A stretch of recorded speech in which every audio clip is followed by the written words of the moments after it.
thank you. Lovely. Well, those were the Bigamy sisters, and they'll be back again later on in the programme, so hold on to your wallets. Well, tonight, ladies and gentlemen, is a very, very, very, very special occasion here on Rutland Weekend Television because, as you may have noticed from the radio times, it's Christmas. And we're all here in the Rutland room celebrating it live in front of a specially uninvited audience. And we're privileged to have with us tonight the Alberto Rewrite 5, led by their tasteless and talentless leader, Alberto Rewrite. And tonight, ladies and gentlemen and audience, is a very, very, very special occasion here on Rutland Weekend Television because we are very privileged to have with us a star of immense magnitude, a man who's been on much bigger television stations than this one, but we hope none more warmer nor more sincerer. The man, none other than the incomparable Mr. George Harrison. And he'll be here later on the programme singing some of his big hits, My Sweet Cyril Lord, etc., etc. But first of all... 30 pieces of palette. Good evening. Hi, Long John. Yes, very nice, very nice. Yes, you'll be able to sing in a minute, thank you. I sing? Yes, in a minute, ladies and gentlemen, the incomparable larynx of the quiet one from the Fab Four will be here to sing you some of his best hits. I'm not here to sing, I'm here to act. Act? Yes. Here? Yes, Jim lying on the dead man's chest, the pirate sketch. No, I'm sorry, there's no pirate sketch down on the running order, I'm afraid. No pirate sketch down here, see? No pirate sketch? No. I'll help you then. Yes, but you can sing, you know. I mean, I would like you to sing. Christmas time is here. Oh, No, thank you. We've done this. Yes, we've done this, thank you. It's the second verse. No second verse required, please. Evacuate. Are you gonna be much longer? What? I gotta lock up the hall. Wait, no, wait, The other women need to come in the You pay for that? That's a new thing, Jimmy. He's a bit of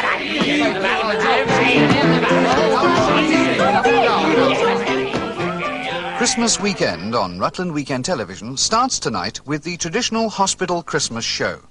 This year, Christmas Night with the Scars comes from St Solly's Hospital, Pinner, where many famous television stars will be going to have a look at some sick people.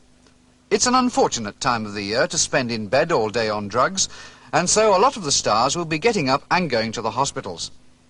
What they get up to when they get there, you can see on Christmas Night with the Scars. The morning after starts with racing from Belfast. And who can blame people racing from Belfast? After which we go over to the Vatican, where the Pope this year will be appealing for peace on the Manchester United terraces.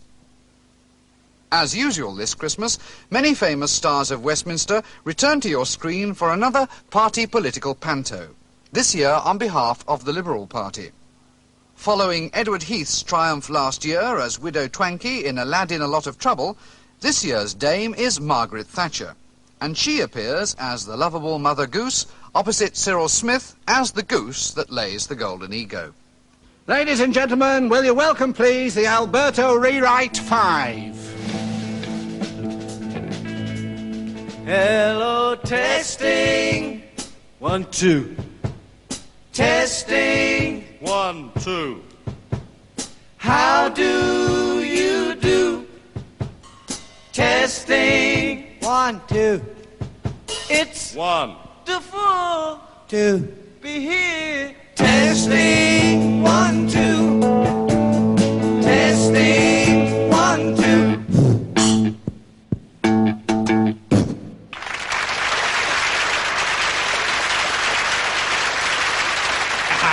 Hi, Jim lad, it's the black spot and 13 men on a dead man's chest. Yes, thank you, yes, thank you, yes. Lovely. Shovel, thank you, yes, in a minute. Yes, ladies and gentlemen, in a minute, the evergreen vocal cords of Mr. George Harrison. But right now on Rutland Weekend, it's time for another episode in our ever-popular series, How to Ski in Your Own Home. No.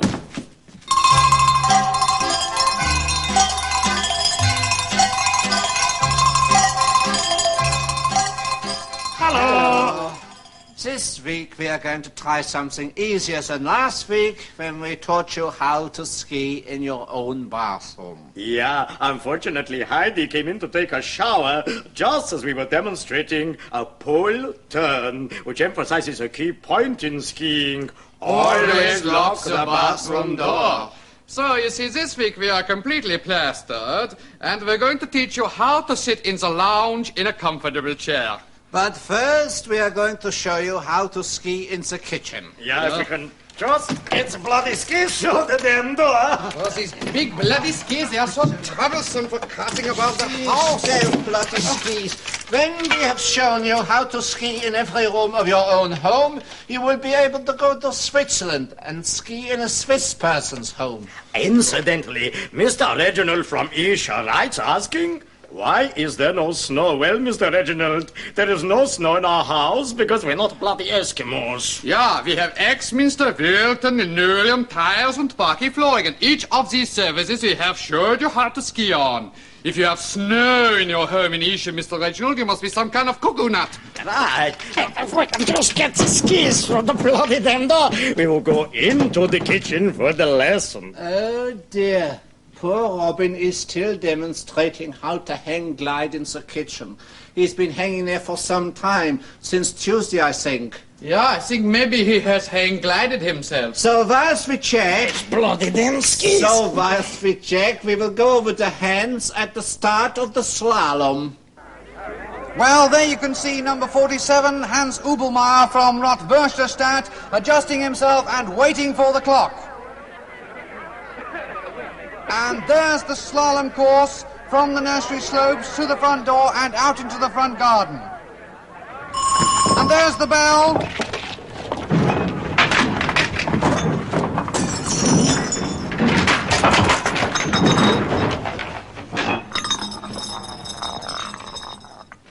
And that's a new world record indoor and outdoor time for 2 broken limbs, a collarbone and a fractured rib cage. Oh dear, poor Hans. Well, next week we will be coming from St. Thomas's Hospital, where we are going to teach you how to ski in your own ward. So, until next week, just avoid hang gliding. Bye-bye. Look, will you speak to him about this pirate sketch? Well, I would, but I don't have any pull round here, you know. Well, what if you were to write a pirate sketch? Well, maybe next year, but if I were to do it now, you know, I'd get the elbow, that's for sure. Don't you want to play a pirate? Well, it's not that, but... Oh, look out. What? It's the Christmas play. Oh, no.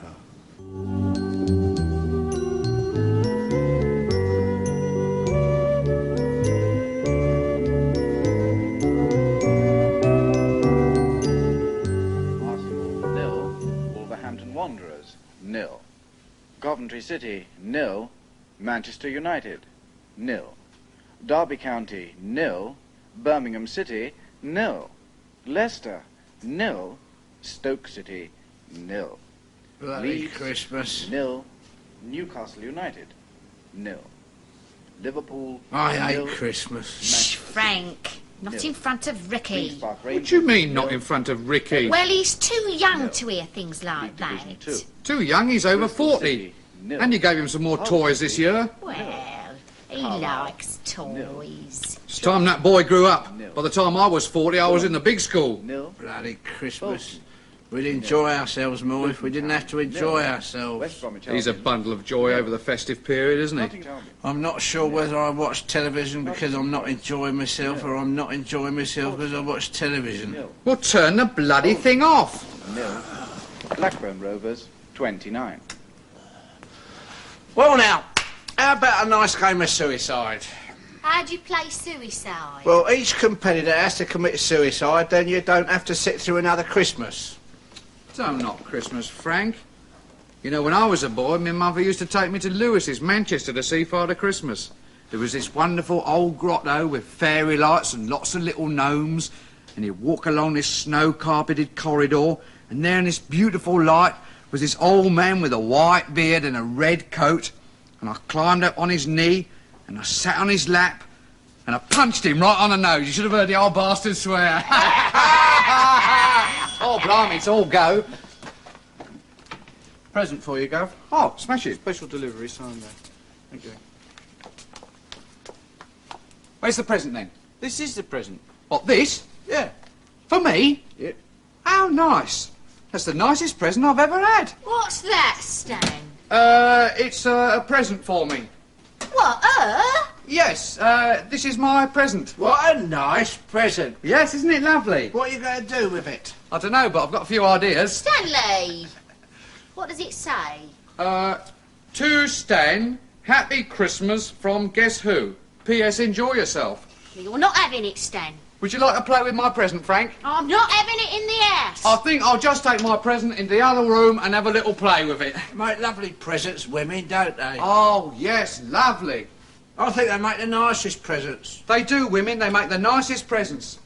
Here, Frank, I never gave you a present this Christmas, did I? No. Oh, I'd like you to have this. Stand up, Vera.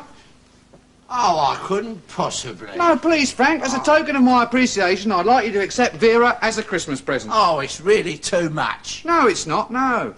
No, she may be second-hand, but she's got great sentimental value. And I've got this new one now, and it's greedy to have two. Oh, I'm overwhelmed, Stan. Not at all. I'd like you to have this as well. Shut up. I'd like you to have this as well. You can't have too many presents. Oh, you really are too kind, Stan. Well... Oh. Mr. Pong, Yes? we're a Christmas present for you. For me? Yeah. How nice. Come in, lads. Who are you from? We're from him. Frank, how very kind of you. What a lovely surprise. Not at all. You deserve them. What's that, dear? Frank's given me a band for Christmas. Oh, well, we better hear them play. All right, I'll have a little play with me band. Here, what about me then? Don't worry, I'll have a little play with you later.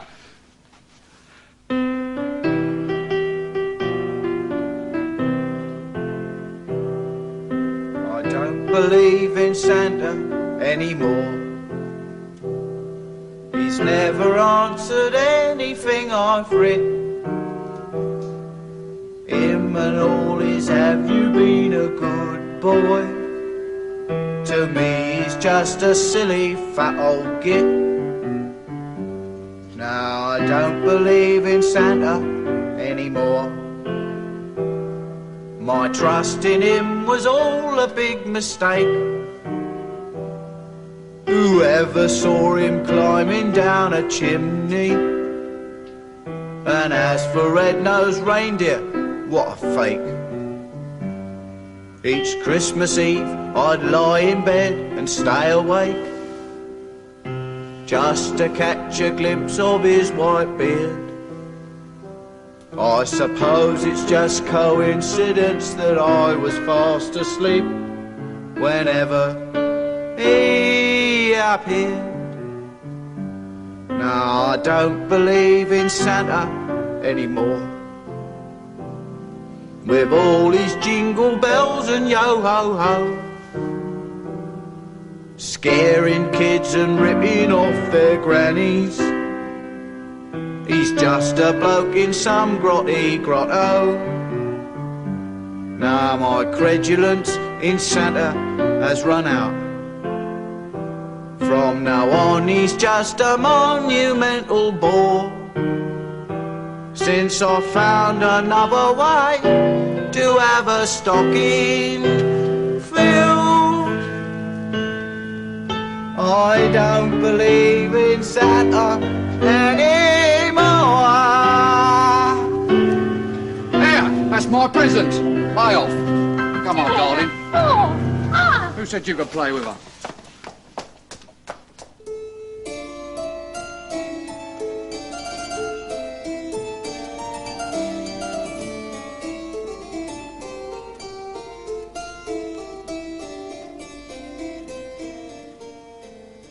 Hello.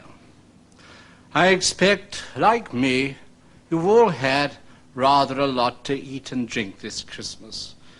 I expect you had some sherry, maybe some beer, and then perhaps rather a lot of wine with your turkey and all the vegetables and stuffing and cranberry sauce, followed by Christmas pudding with rum in it, and mince pies with cream, and lots of sticky sweets. Excuse me. I didn't lie on that man's chest. Come on, gents, the dice. Come on, Well, now, ladies and gentlemen, in a minute, lad. Now, ladies and gentlemen, in a minute, please, in a minute. Our entertainment tonight continues in a minute. Continues with a special edition of Rutland Film Night.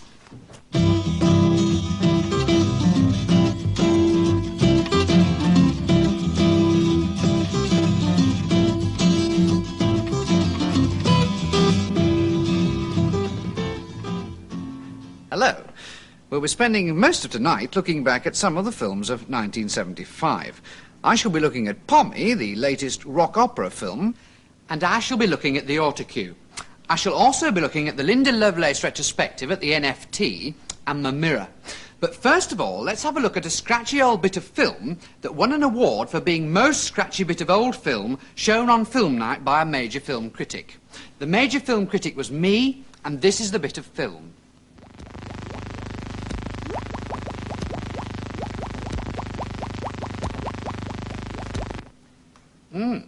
Well, that film took second place and chips at the Cannes Fish Festival, just behind Jaws, which also captured Best Dressed Crab Award and Best Male Supporting Whale. Also at the Cannes Fish Festival, Pommy won Best Rock Cod Opera. I hadn't finished.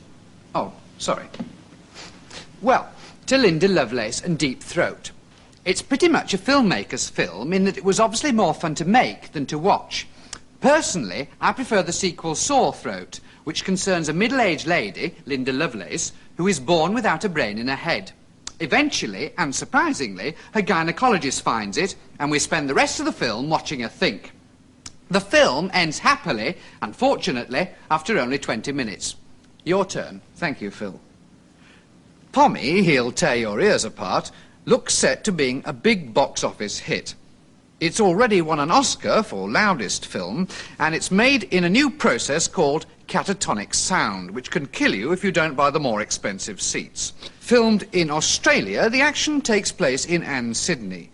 An English immigrant, Pommy, who has been orphaned when a white symbolic disc falls on his mother and father during a celebration of High Mass at a football stadium near Woy Woy, takes the afternoon off to visit his local cinema down under. He becomes deaf, dumb and blind while watching a Ken Russell movie, and the film concerns his struggle to get out of the cinema. Earlier on this year, I spoke to Anne Melbourne, one of the stars of the film. But first, let's have a look at an extract where Pommy, played by Roger Dull, realises he can't stand it anymore.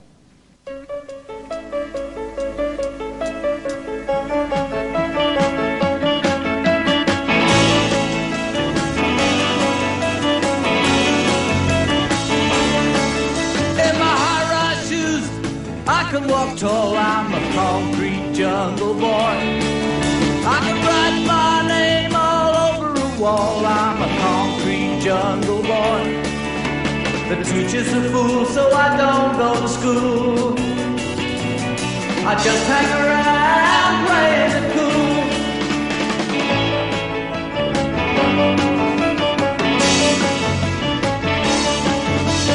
Snapping my fingers, looking for fun, I'm a concrete jungle boy. Wearing my shirt with the buttons undone, I'm a concrete jungle boy. The music is loud and I like it a lot. I got what it takes, so I take what it's got.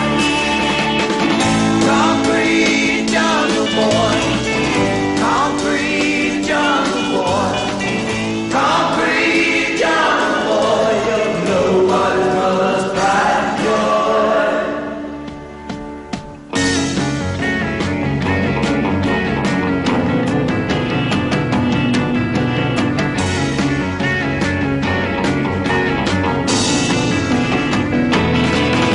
I got time to kill and money to make, I'm a concrete jungle boy. I don't do for real what I can fake, I'm a concrete jungle boy.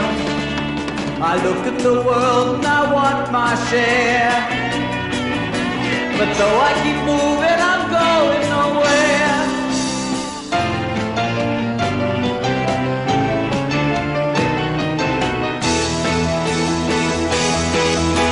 If I was a sinner, I would confess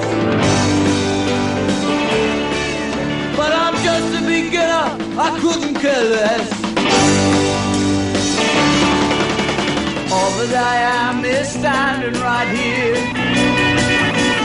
Between my legs, between my ears.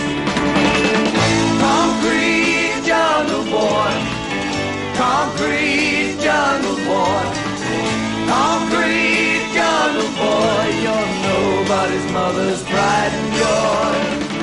Concrete jungle boy, concrete jungle boy, concrete jungle boy, you're nobody's mother's pride and joy.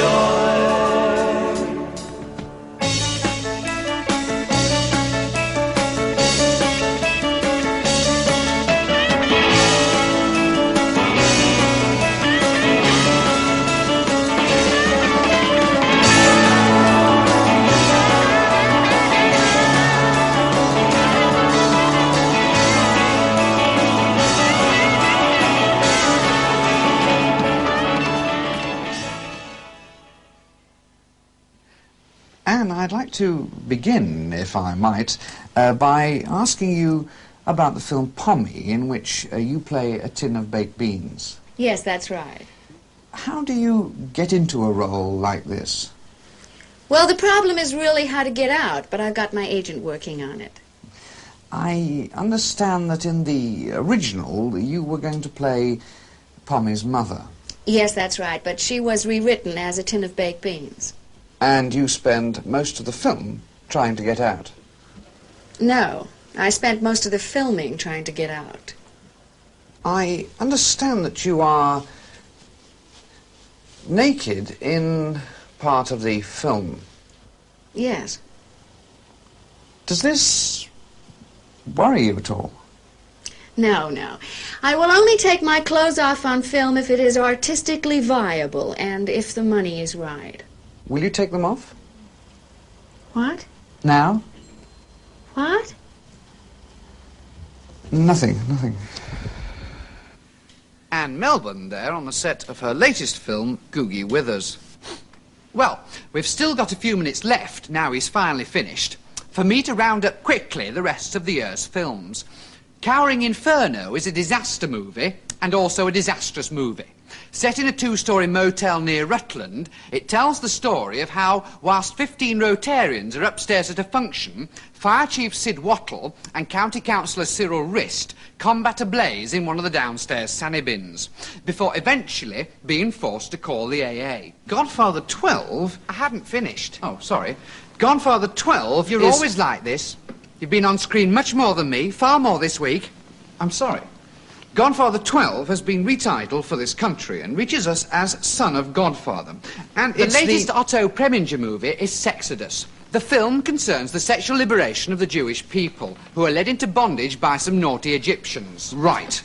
Pause tells the story of a puppy which terrorises naked swimmers on ladies' night at the Finchley Slipper Baths. The novel was one of the... This year's royal film is Charlie's Aunt, and it's the life story of Princess Margaret. Charlie is played by John Lennon, one of the most exciting... Another disaster movie is Birthquake, where nobody's allowed in during the last stage of labour.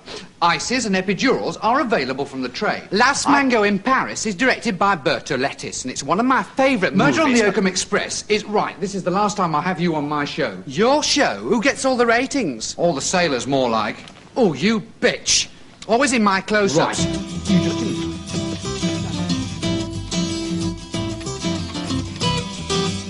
Well now, ladies and gentlemen, Christmas would not be Christmas without Her Majesty the Queen of Rutland. And... Go away! And this year is no exception, so will you welcome, please, Her Majesty the Queen of Rutland. I'm sorry, love, you know, I mean, we have to get on...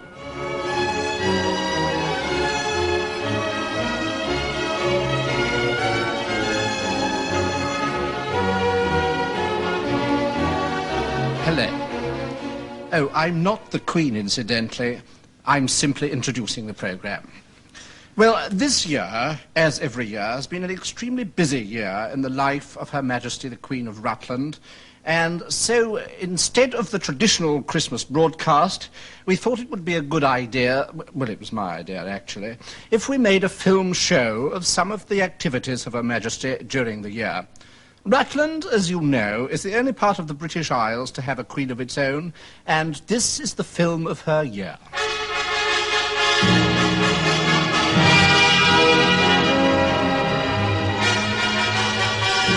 The Right Royal Rutland Year opened in January, when Her Majesty visited the new student campus at Rutland University. The Queen and her entourage saw many aspects of the students' life. And Her Majesty celebrated her visit by planting a tree to inaugurate the new car park.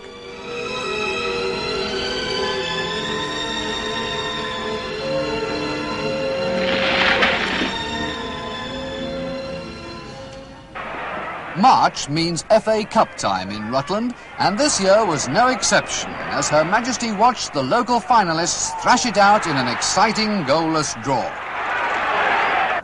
April saw Her Majesty visit Jowls, a film about a president who terrorized the inhabitants of America, and which was this year's Royal Rutland film. The crowds were out at the Rutland Coliseum for all the glamour and splendor of a royal film performance.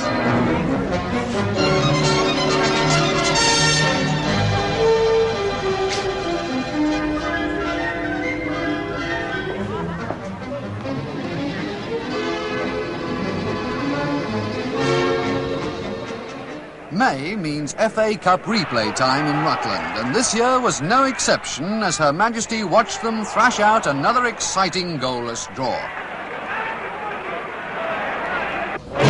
April saw Her Majesty opening the new Rutland Weekend Television Centre. Designed by Master Architect Cyril Twang, winner of the Queen's Kosher Butchers Award to Industry.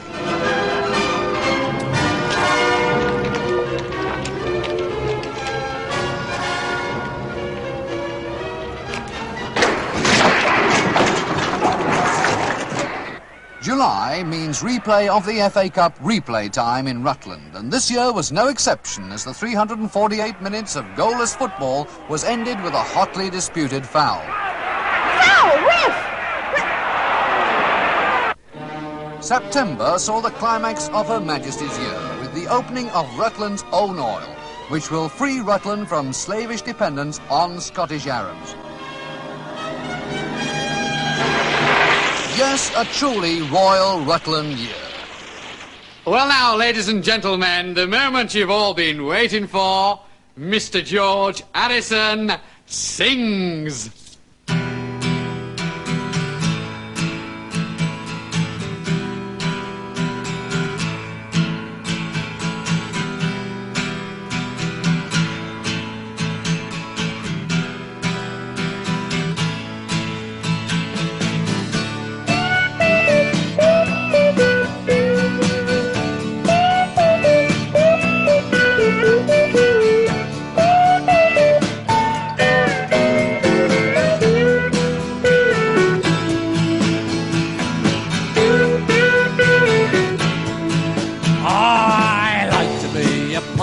It's a pirate's life for me. All my friends are pirates and they sail the BBC. I got a Jolly Roger, it's a black and white and fast. So get out of your skull and crossbones and I run it up your mast. With yo-ho-ho and a-ha-ha-dee-ha-ha-ho.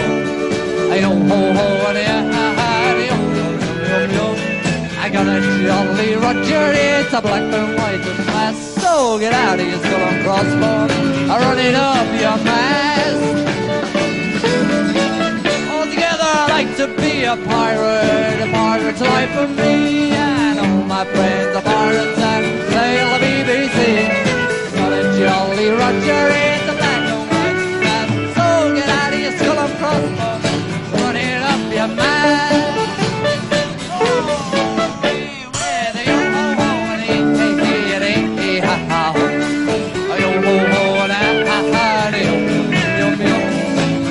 Jolly Roger is a black and white and fat. So get out of your skull and crossbones, run it up your man. One more time, I'd like to see a pirate's life for me. All my friends are pirates and they sail the BBC. Got a Jolly Roger is a black and white and fat. So get out of your skull and crossbones, run it up.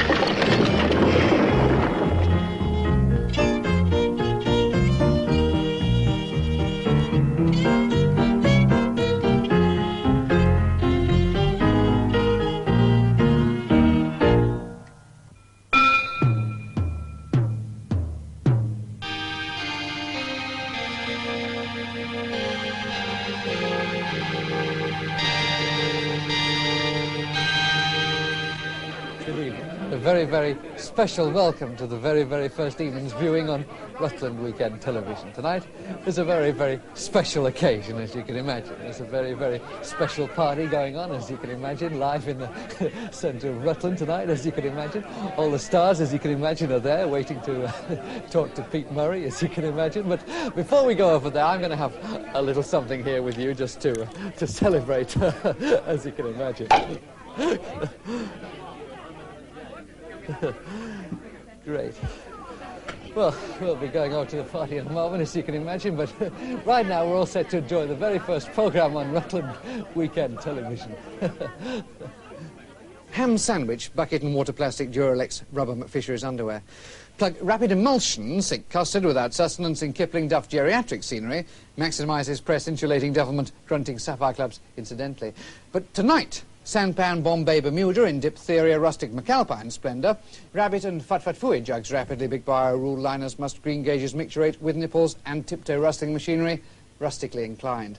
Good evening and welcome. Hello. Foreskin mousetrap view Mount Everest tin tray lobotomy in England. Saddleback. Lechery billboard kettle bum, simpering, snuff masticated, bow side, handset, lemonade enterprisingly appetite, rubber eyes, plum joint, curvaceously mucking squirrels. I see. Rapidly piddlepot strumming Hanover peace pudding mouse rumpling cutlery corridor cabinets. Sick in a cup. Door jam whisper tap Sunderland shower curtain, iced wallpaper cups crouchingly, rubber king wrap buttock kissing feathers, definitely pheasantry daughter, successfully douche, dinner bottom. Machine wrapped with butter? Machine wrapped with butter. So, nail attacking butterfly clouts reputedly. With that I might galvanise sugar. Elbow wrenchingly heartfelt until perspicaciously raddled mandibles on asinine shoestring drawn to lost 3 butter machismo were never cobbled therein. Good night. Good night.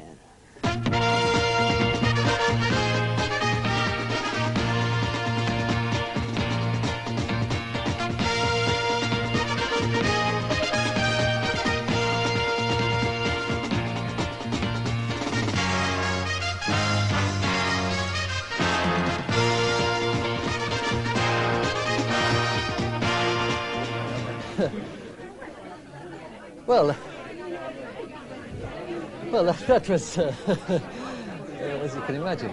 Just a reminder that we'll be going over later to this terrific party that they're having to celebrate the opening of Rutland Weekend Television, but right now we're going to have some lovely music, and great, as you can imagine. This man to all appearances is an ordinary man.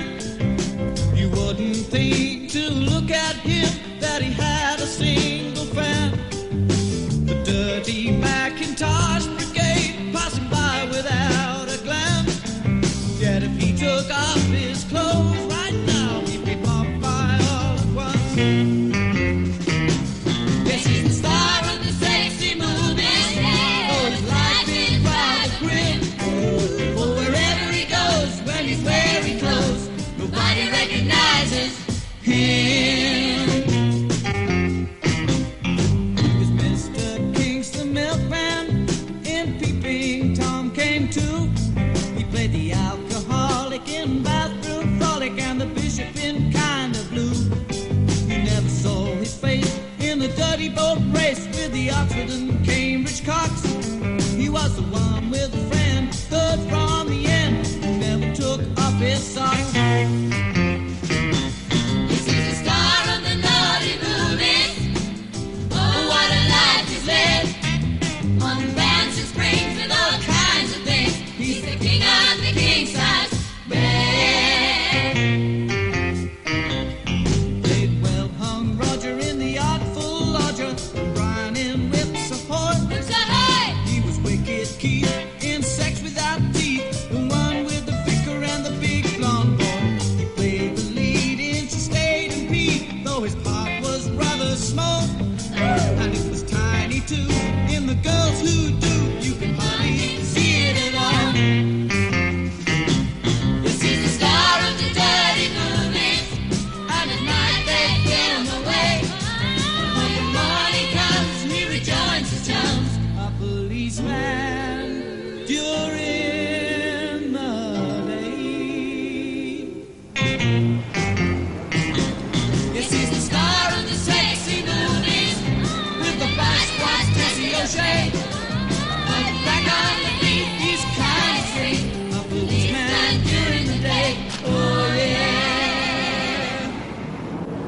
Evening all. Well, that was just great, as you can imagine. Well, this whole evening is such fun and everyone's tremendously excited, as you can imagine. And now it's time to go over live to the party.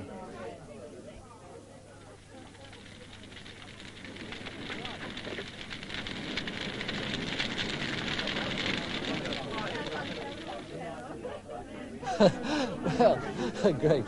Just a few slight teething problems, as you can imagine. So let's go over now instead to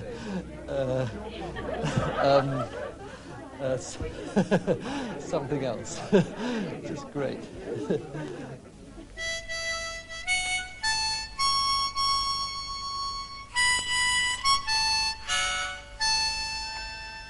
How much longer is there to go? Till what? Well, till the end of the game? No, till they take me outside and... Till what? Well, till I'm... Oh, till the hanging? Yes. Yes, I don't know, there's hours yet. We don't get off duty till you're hanged.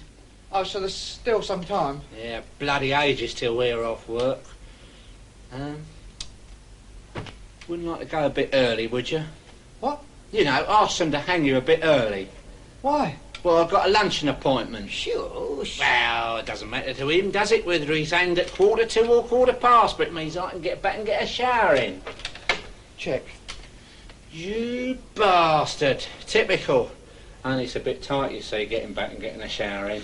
What's it like? What, the shower? No, the... Oh, the hanging. Yeah. Oh, diabolical, disgraceful, ought not to be allowed.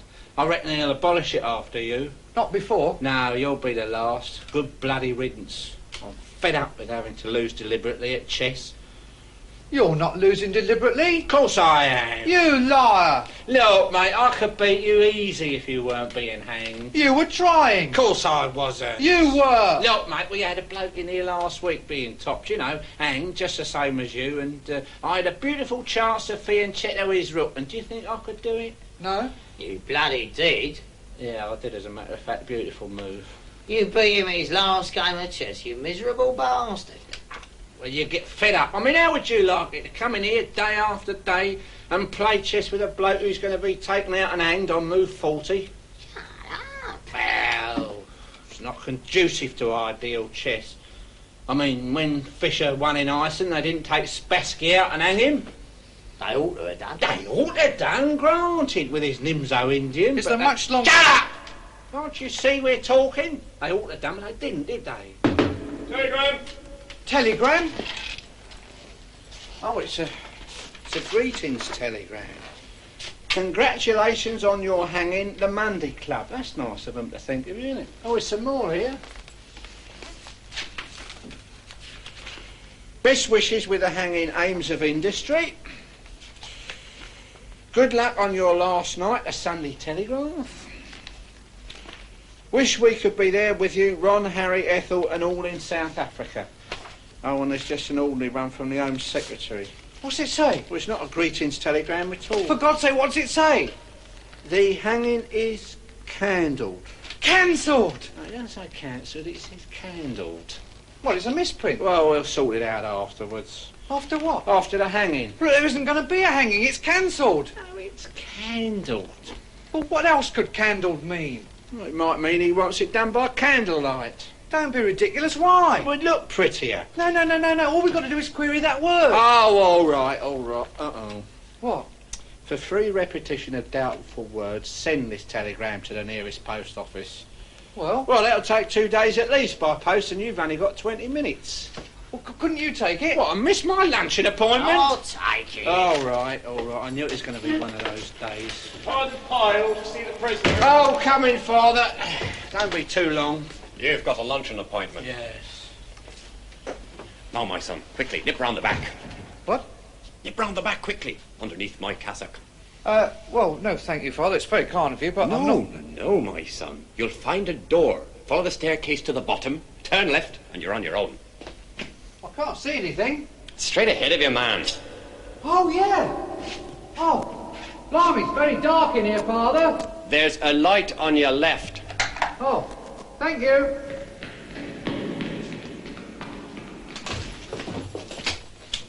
Quickly, He's gone down Father Pyle. Oh, damn. This means I'm going to miss my luncheon appointment. So it was that Warder Peel missed his luncheon appointment. A luncheon appointment which, had he kept it, might well have altered the whole course of the entire history of the world. Had he been at that luncheon appointment, it is possible that life on this planet, indeed in this entire solar system, could have been so radically altered that the universe itself might have been utterly changed. It was only with my auntie. I agree, it's not very likely, but it is possible, you know. I suppose it is possible, theoretically. Where are we? We're still somewhere underneath Father Pyle. Will we ever get out of this priest alive? I don't know. One thing's for certain. What? I've missed my lunch. So the world could breathe again. The luncheon appointment was missed. The course of the entire history of the world would not be changed. The universe would not be altered. The solar system could continue as normal. I said it wasn't all that important. Oh, by the way, you were right. What? The telegram. It was candled. I thought so. Yes, he's very artistic, that Home Secretary. Yeah. It might have been nice, you know, little candles and sparklers and things. Yeah. These two men were to remain under Father Pyle for a further 42 days before surfacing, having spent longer than any man in the world under a Roman Catholic priest. Longer even than Arthur Smethurst, who spent 5 weeks under Pope Pius X, and the British expedition of Bradford, Wells and Dee, who spent a fortnight under a Monsignor in very difficult conditions. Here, a two-man expedition are returning to the surface after spending 28 days under a South Shields bishop.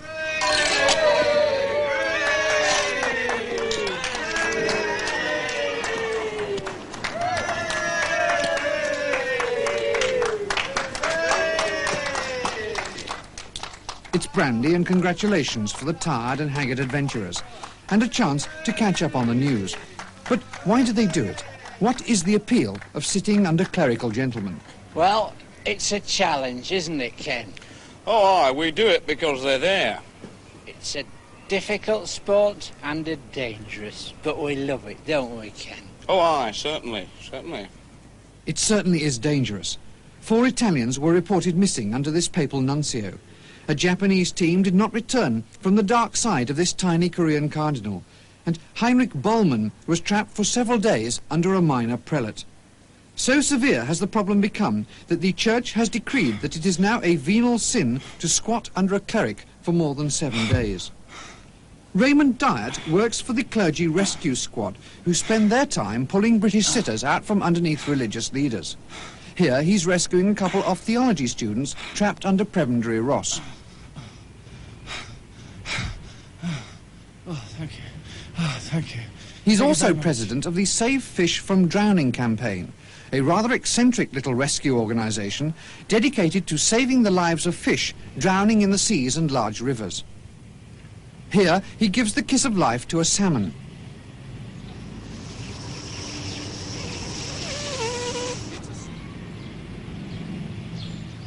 It's a silly and unrewarding pastime, which gets him a lot of abusive letters, but it makes him happy. If you could see the expression on their little friendly faces as you pull them out of the water, it makes it all worthwhile.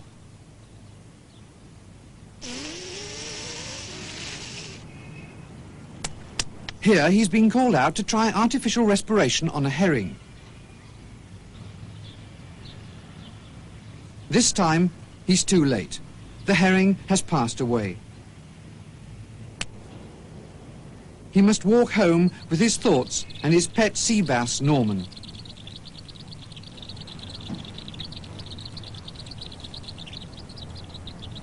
It's a busy life for Raymond Dyatt, for as well as rescuing drowning fish, he's also president of the British League for Assassinating Already Dead Leaders, and founder member of the No Membership Society, from which he resigned on its inception.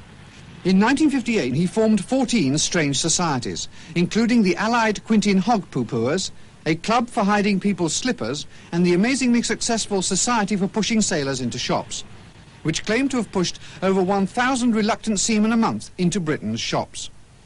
In his spare time, he likes to relax with Boys Will Be Boys, the official organ of the AA, an association which he's not a member of, but is thinking of joining. At the moment, he's working on a new club, tentatively called the League for Introducing Neil Innes Songs, which will never catch on. Oh, yes, it will. Won't it, Pearl? On it, Teddy. Eh? And now, here's Neil Innes. Hi there. My name is Solo. Stoop Solo. See? I do amazing things. Right now I'd like to sing for you. Stormy day. Stormy day. Cloudy sky. Cloudy sky. Wind and rain. Wind and rain. Got a watery eye. Watery eyes. Yellow leaves. Yellow leaves. Fall from a tree. From the tree. I kicked my way. Kicked my way. Through memory. Shut your face. Rain and snow, let the four winds blow. On my collar there's a long blonde hair. Now I know that's all I've got to show for the love we used to share.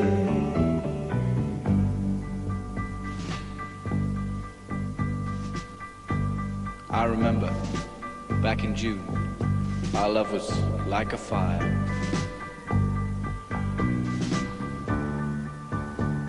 And the song in our hearts sounded like a choir.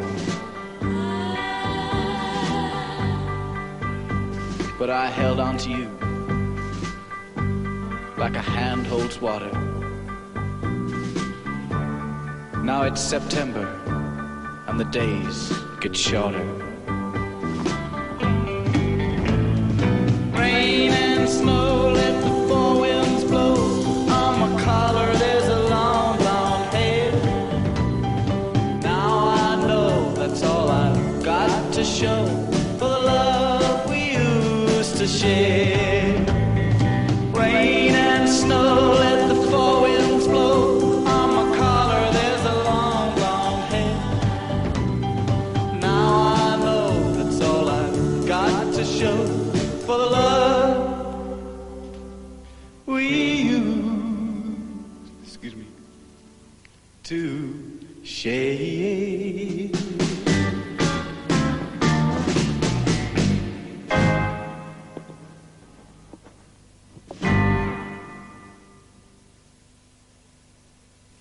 Just terrific. Well, as you can imagine, we just heard from the party that Princess Grace of Monaco is definitely not there, which is just great. Well, let's now... Oh dear. Well, we seem to have a slight, as you can imagine, so let's instead join tonight's documentary film. Great.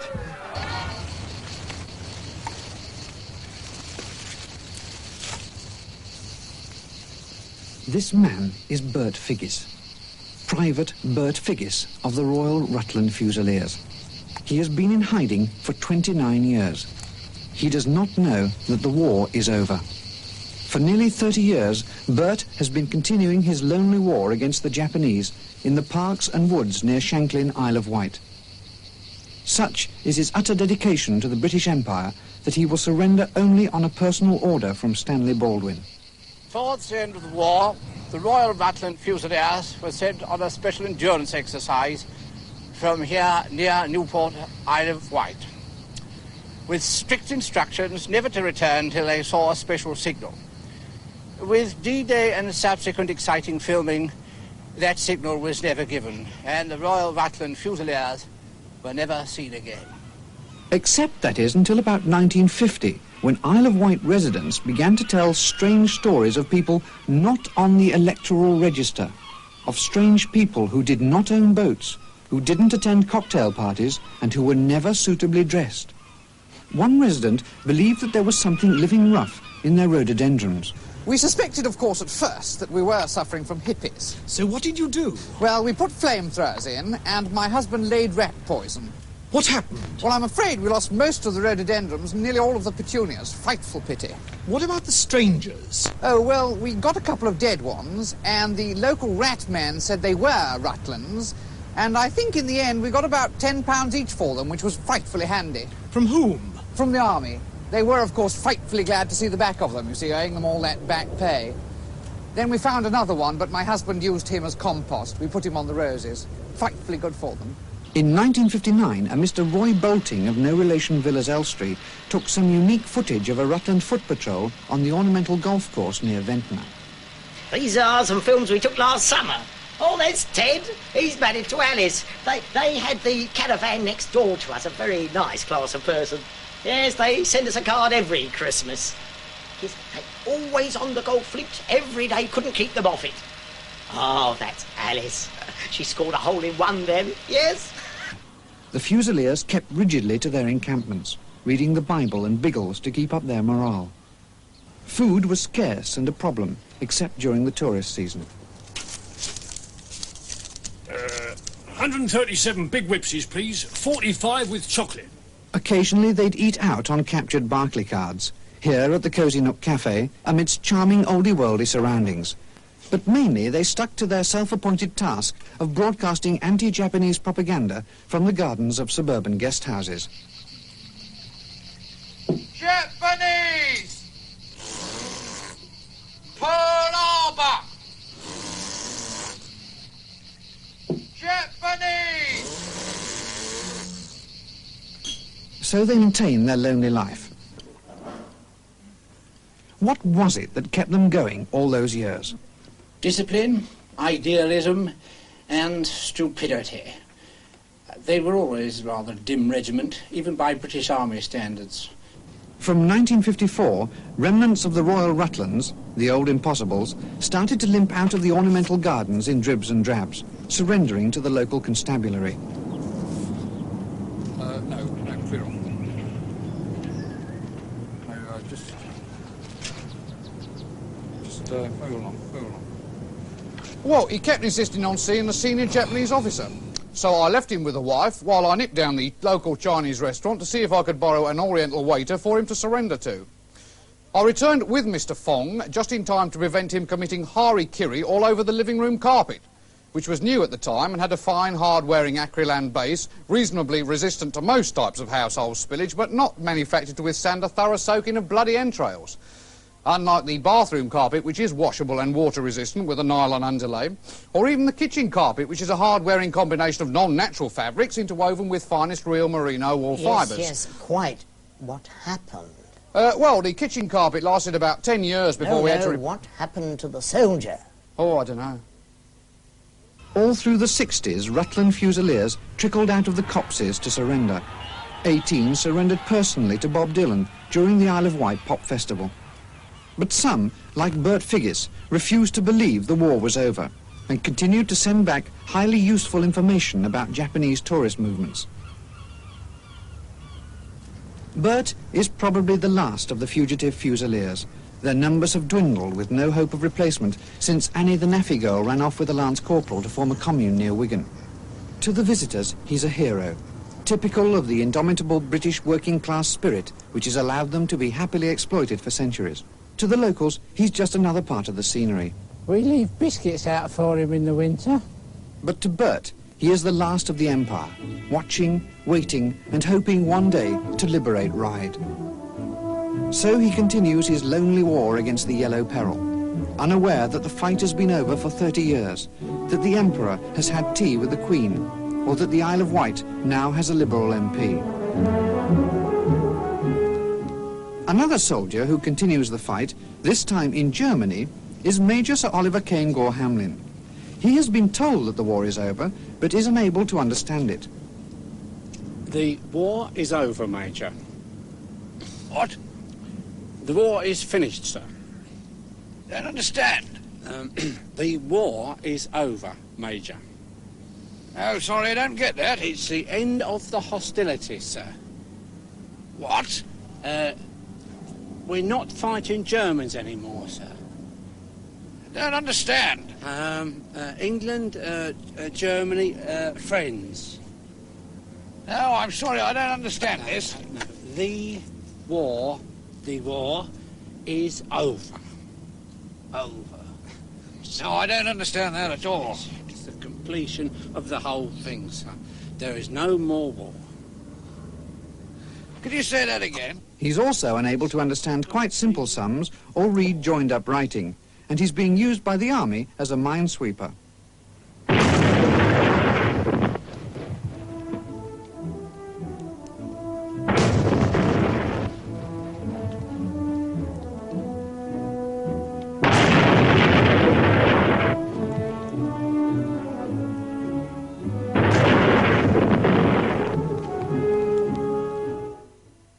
Next Monday marks the 80th anniversary of the birth of Churchill's cat.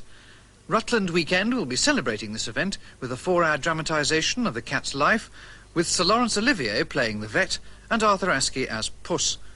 There's also an exhibition of Churchill's cat litters at the Victoria and Albert Museum, and you can buy a memorial medallion with a picture of Churchill and a little pussycat. On Tuesday at 10:30, you can see It's the Churchills Again.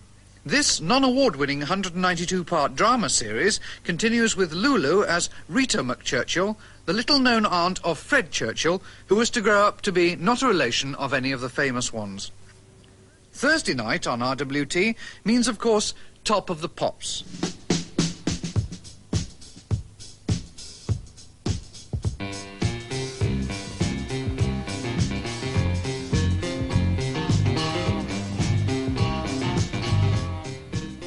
Well, you can see more of Churchill's people on Top of the Rutland Pops on Thursday. Just some of the things you can look forward to on Rutland Weekend. Well, I'm afraid that, as you can imagine, that's about it for this week. We shall maybe go over live to the party next week if there's still anybody there, as you can imagine. Until then, a big kiss from me, and see you next week, as you can imagine. Until great, terrific.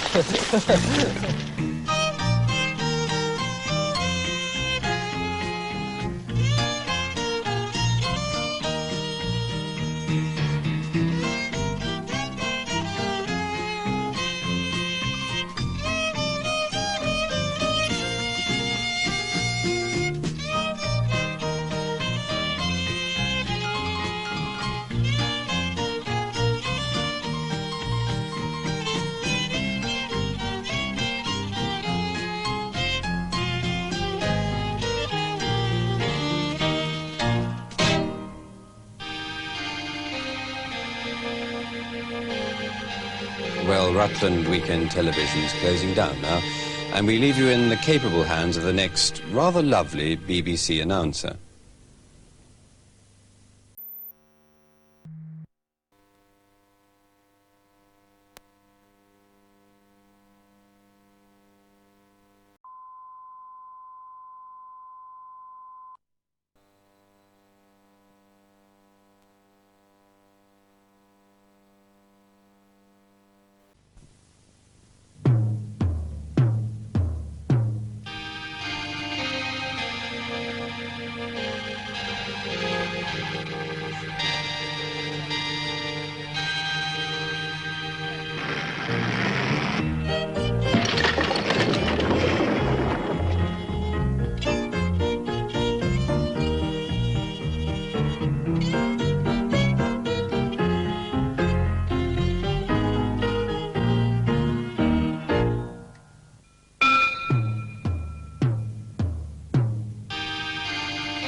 Hello, and welcome to Rutland Weekend Television.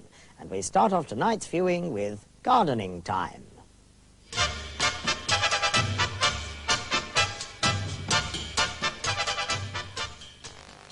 Well, good afternoon from the Good Evening Rutland, where this morning the holders of each other in tonight's limp-off against the clock are facing the wall opposite us. And so, without any ado, let's nonetheless as soon as possible. Well, as you all know, the sitting tenants of the All England All-Purpose Wall Plug Cup fell out of the second-round window on Friday night when the holders of the North Wales Bowl met the semi-finalists of the South-South Scottish B-Day in a jump-off against the wall to decide who should be this week's. And here they come, the holders of the sparkling Spanish instep, footwear's highest accolade, and the happy third-time lucky go runners-up in the Friends of the Market Gardeners Melon, held diagonally every year. Yes, it's none other than the South Northwest, who are meeting for the first time in a frock the finalists in the Beehive hairdo, the South East by North West Midlands, for the privilege of holding next year's All England South South East by North South West South West South West of Birmingham South East finals, held annually wherever they can find it. This year it turned up in Hull, although we turned up in Rutland, where we now are in the Tower bathroom suite, and we're all having such a magnificent, we've decided to hold it in here. In fact, I'm holding it at the moment because here comes the winner of last year's Miss European fire exit in Rome, the lovely Maureen, looking every bit as good as they say she is and wearing a handmade smile. Incidentally, husband Ron tonight designed the dress that he's wearing. Well, enough of the preliminaries. Let's skip straight through to the end, and here she comes, led out by the East-East Midlands, the skipper of the West-West, partly South-South, North of East Grinstead team from the North-West, none other than Maureen herself, wearing extremely well and little else, in fact, damn all, absolutely nothing, which has gone down very well with the judges, who have awarded her this week's jump-off against the mattress. And so, without any less ado, it's time for me once again, and so until the next, here's to it from all of us here to all of you there in the privacy of your own. Maestro, take me away, please.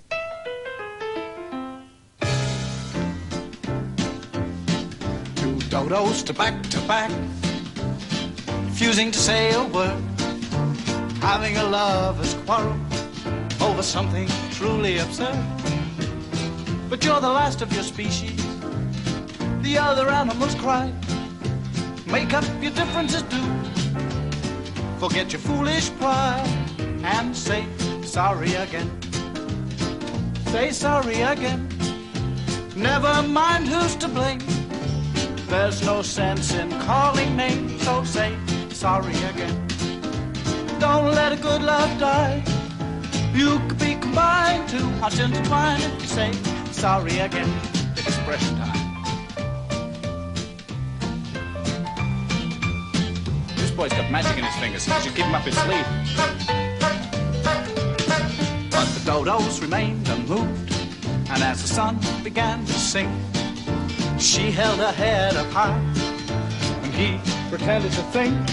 All the animals cried in dismay, saying, what's the good of advice to creatures such as dodos, who find stubbornness so nice? So say sorry again.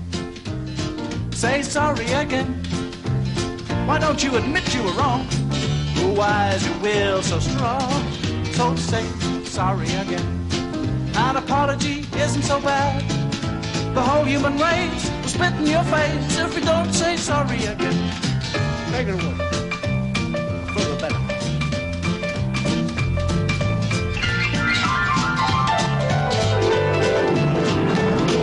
Well, the proof of the animal's wisdom is quite apparent today. How many dodos do you know? They're not even put on display. So say sorry again. Say sorry again. When the last spell is rung, don't just stick out your tongue. Just say sorry again.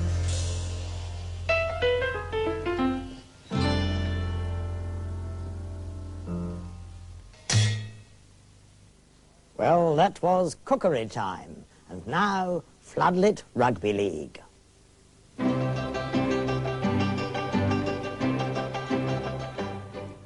Hello. Tonight, on Philosophy Corner, we'll have a film report on a new philosopher, Confucius.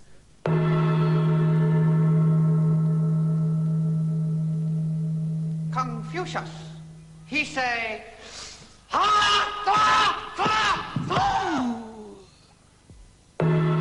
Confucius, the aggressive philosophy.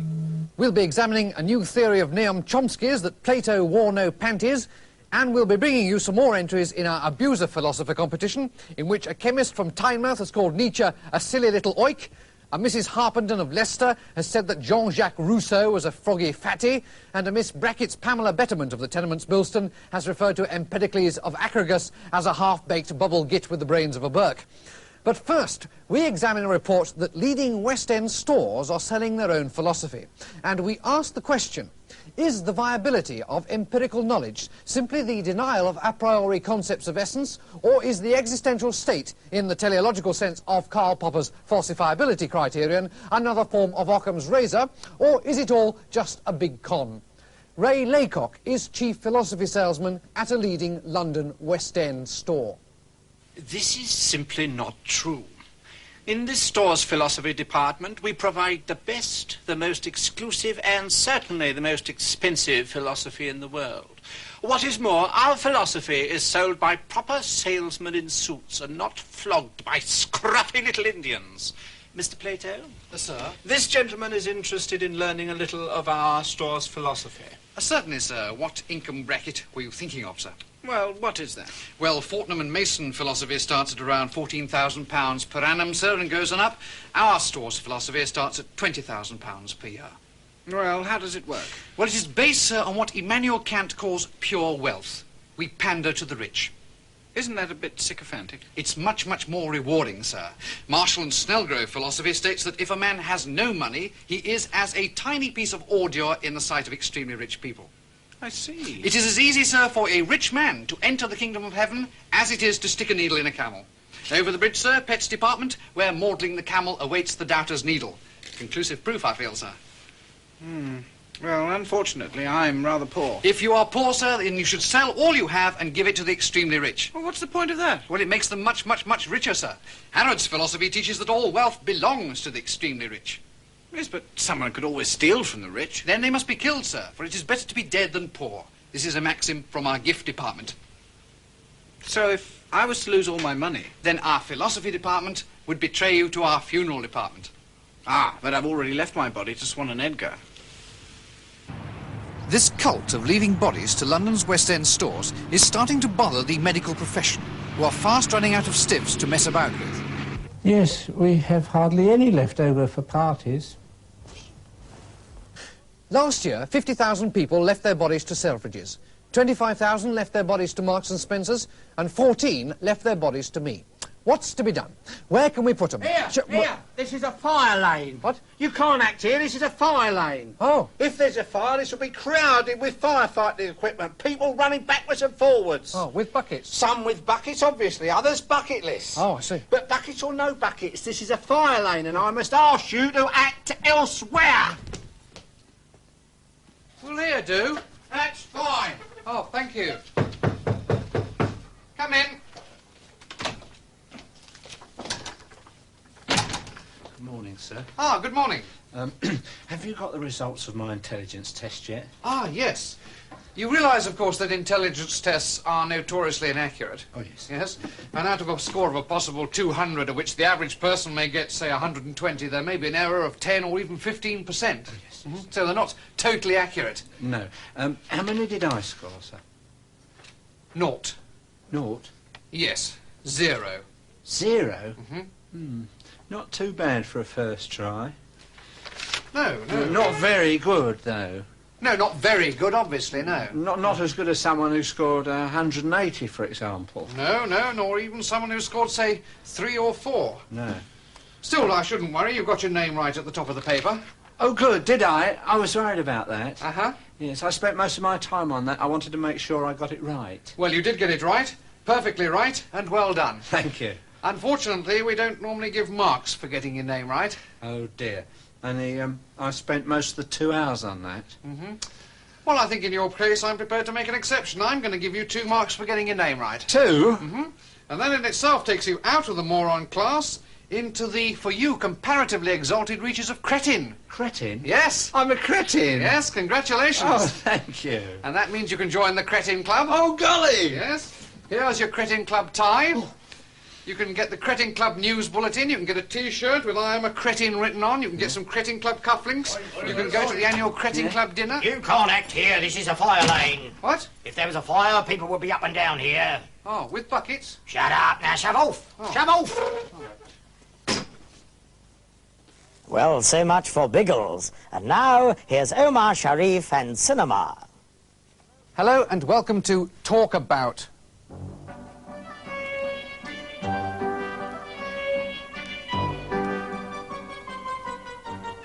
And tonight on the programme we have Keith Trapp, who has the reputation of being one of the wittiest men in England, indeed in the entire world. Keith, welcome.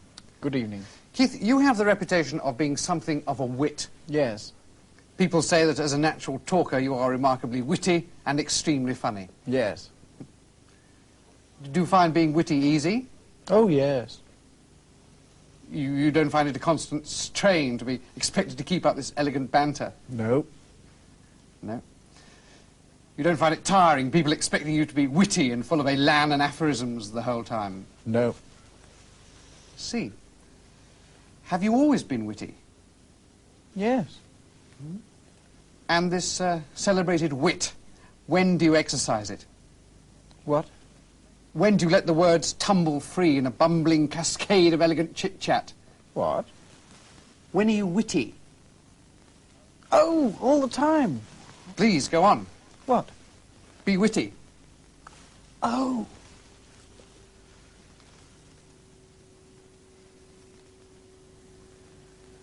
Well, from wit... Wit is yes? the... What? Please, go on. With what? You were going to be witty. No, actually, I was going to ask you where the lavatory was. You're serious? Yes. It wasn't a witty remark? No. No. It's just outside the studio on the right. Thank you. Well, from wit we turn to origami, the ancient art of Japanese folding. And here's Sally to tell you how it's done. Hello again. Well, now, the beauty of this particular pastime is the great number of results that you can get from the same basic materials. Now then, you can take any length Japanese, and you can, in fact, start at any end. But for the purposes of this demonstration, I'm going to begin over here. Now then, I make a bold fold on this side, like so, being careful to tuck in the ends and make a nice clean job. Now then, I like symmetry in my designs, so I'll fold again on the other side, so. And as you can see, it's already beginning to take on a very interesting shape. Now then, I suggest the other side, and nice, strong fold up into position. Now, don't you think that's very interesting as a vertical position instead of a horizontal one? Now then, for those among you who are more artistic, I suggest a little variation like so. You can move these little pieces about up and down until you get the sort of design that appeals to you. There's no reason why you can't do it all different sorts of ways, whatever appeals to your particular artistic sensibilities. Now then, nice final touch here with this other part, spreading out so it makes a nice firm base. And I think you'll find this particular vertical design, just a moment, would look awfully well in a modern living room and be a topic of conversation for your friends when they come to dinner. Well, there you have it. Good luck and good folding. Thank you, Sally. Jolly useful. Well, now we have in the studio Rex and Ron from Stroud in Gloucestershire. Hello. And, well, perhaps you'd better explain, Ron. Yes, well, my friend Rex here, he does impersonations. Well, that's fascinating. Yes, it is. What does he do impersonations of? He does impersonations of medical equipment. And when did he start impersonating medical equipment? About a minute ago. No. When did he first start impersonating medical equipment? About a minute ago. Oh, I see. He hasn't been doing it very long. No, about a minute. And, what is he, impersonating at the moment? He's impersonating an electroencephalograph. Is he? Yes. It is good, isn't it? Can we see something else? No. Why not?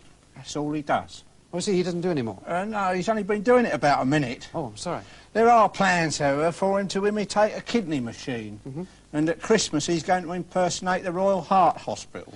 Well, best of luck with your future medical impersonations, Rex and Ron. Not at all. Well, now it's cookery time, introduced, as usual, by Lenin.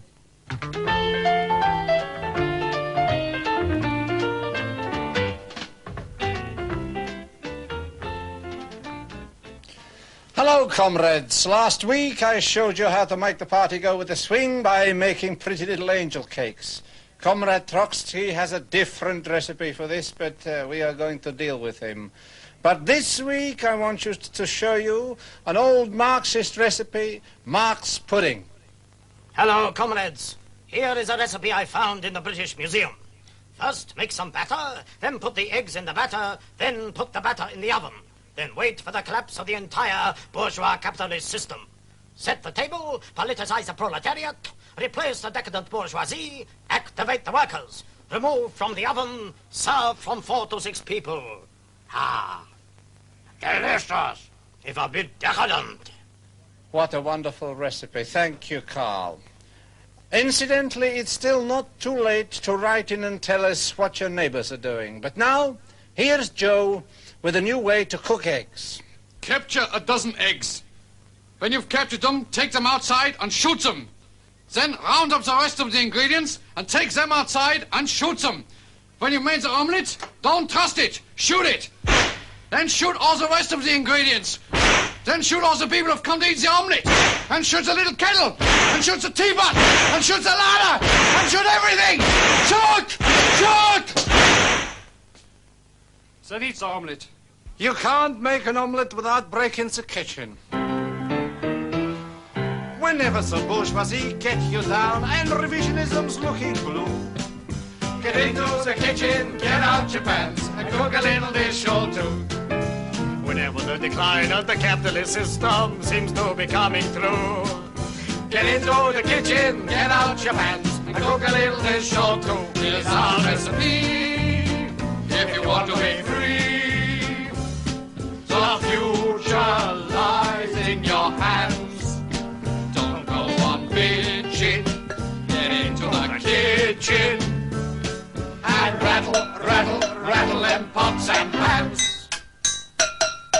Whenever you've shot all the people to shoot, and you shot the firing squad too, get into the kitchen, get out your pans, and shoot a little dish or two. Shoot one for me, Joe. Shoot a little dish or two. make mine a bourgeois. Shoot a little dish or two. Toodaloo. Joseph Stalin is currently appearing with Cilla Black at the Talk of the Town, Newquay. Karl Marx is a National Theatre player. Hello. Well, from swimming, we move on now to our next programme from Earl's Court, the International Rabbit Show.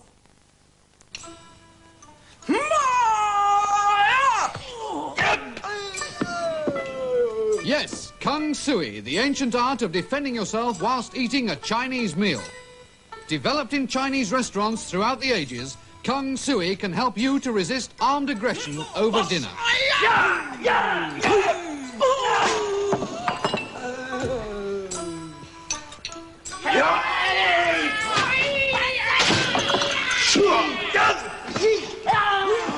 Yes, dine in security with Kung Sui. Well, she certainly was a stunner. And now, in similar vein, it's time for underwater golf. Getting to know you. Getting to know you. Getting to know all about you.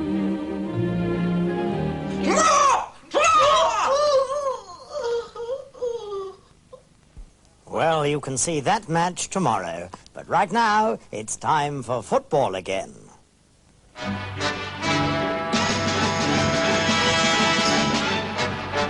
Arthur Sutcliffe is a problem. Ashamed to talk about it, uncertain what to do, he has no one to turn to for advice. For Arthur Sutcliffe is normal.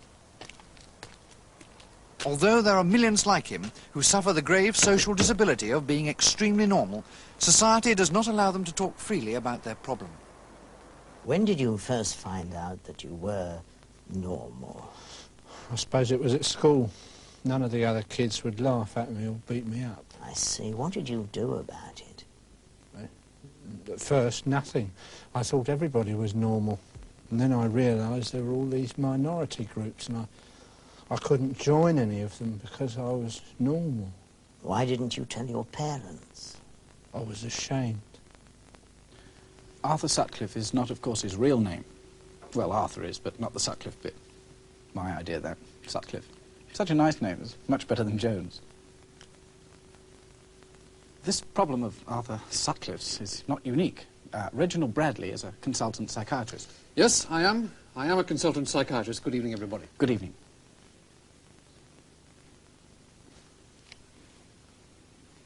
I did say I was a consultant psychiatrist. Yes, you did. Good, because I am a fully qualified consultant psychiatrist. Yeah. None of this not really being a doctor business, you know. No, quite. Well, perhaps you could tell us something about the problem. Well, it's not really a problem. I became a consultant psychiatrist because I didn't want to be an ordinary doctor. No. Could you tell us something about Arthur's problem? What? As a consultant psychiatrist? Yes. Oh, no, I'd have to read up on it first. Yes. Mrs. Sutcliffe, you're Arthur Jones's wife. Arthur Sutcliffe's wife. Yes. Was it a tremendous shock to you? Oh, yes. When I married him, I thought he was a puff. And then one day, he confessed he was normal. And? I've decided to stick by him. Two people who can't forgive him are, of course, his parents, Henry and Veronica Sutcliffe. We spoke to them in their home in Reigate. We can't understand it. We gave that girl... Boy, dear. We gave that thing everything it could possibly need as an answer. Child? Including jam. Yeah, we gave it jam, we did. We gave it jam. Yeah. What kind of jam? Pernod jam. Yeah, ham jam. Yeah. Ice cream with onions. We gave it everything a little darky could need. Yeah, I used to lock him up in dark cupboards, only for his own good. But no, he had to grow up normal. Typical. Ungrateful. I wanted him back in the rabbit hutch. House? No. My parents did their best for me. They gave me a bad home, appalling education, and a perfectly miserable childhood. But I was destined to be normal. In Arthur's case, the solution was simple.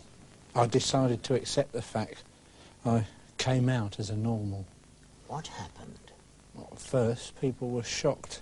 I got abusive letters. Somebody sent me the Daily Telegraph through the post. But instead of going to the police, I accepted it. I got a Barclay card. Later on, I learned to watch Des O'Connor in the company of other adult normals. I went to straight pubs, and people would come home with me, and we'd sit about, not touching, having quite a nice time. Well, who's to blame? Perhaps all of us, deep down, are really normal. Is society to blame? Or even education?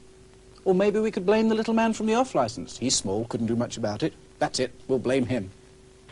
Why, me? Yes, this little man from the off-licence is to blame. No, I'm not. He's also to blame for all the unfair divisions in society. I'm not. For the fact that some people are much wealthier than others. It's not my fault. And that Leicester City never won the FA Cup. You can't blame me for that. Are you the men from the off-licence? Yes. You're to blame for everything. Come with me. Man from the off-licence, you are apparently to blame for fascism, racial prejudice, any questions, crime in society, and the unfair distribution of wealth. Oh, no. Be quiet. Call Leicester City Football Club. Hello. You are Leicester City Football Club. We are. Why didn't you win the FA Cup?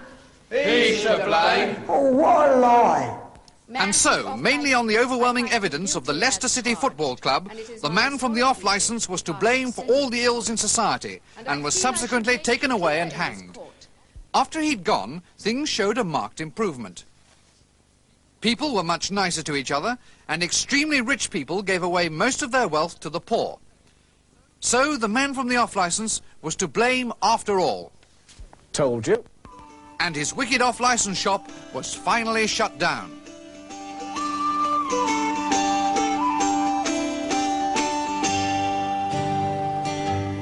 There's no song for the singer, no words for the tune. There's a mess in the message and a man on the moon.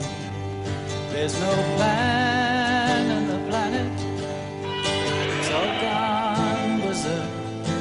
There's a milk bottle shortage and the traffic light don't work. Lie down and be counted, don't take any more. Lie down and be counted, what are we standing for? But there's hope for the couple who stroll in the park. There's nuclear power to light up the dark. There's national health and ice in the fridge, the occasional cow on a motorway bridge. There's extended credit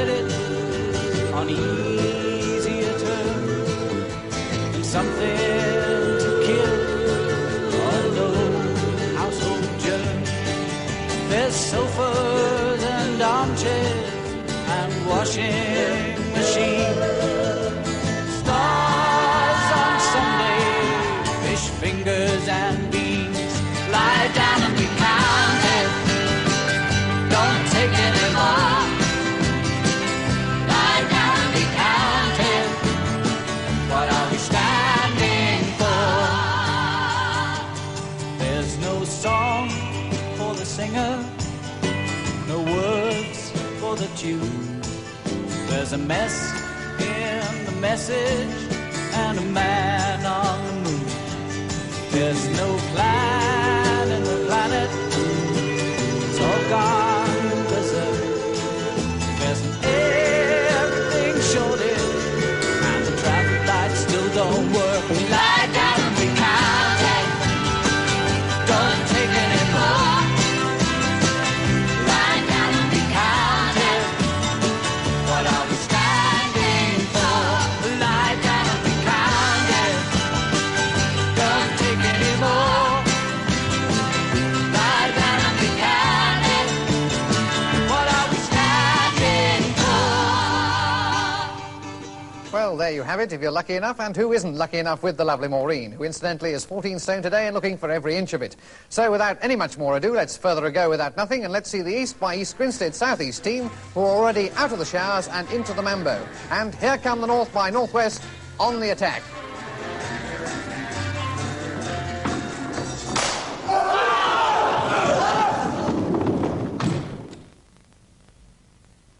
Well, that's victory for the North by Northwest by a point, and who wouldn't point when here comes the lovely Maureen, herself no small nipples when it comes to points. So until you get next week's, have a good one from me. Oi, out! What? This is a fire lane, no acting here. Oh. Get out of it, all of you. Buckets indeed.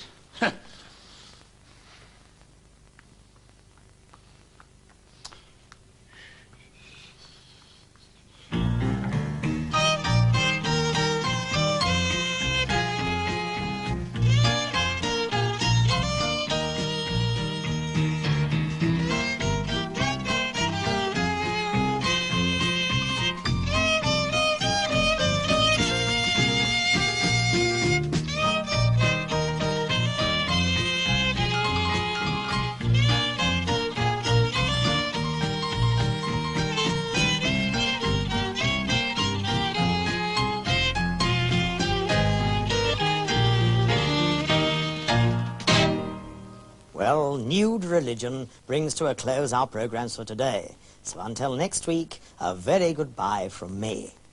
Rutland Weekend Television is closing down now, so we hand you back to ATV. Da da da da da da da da.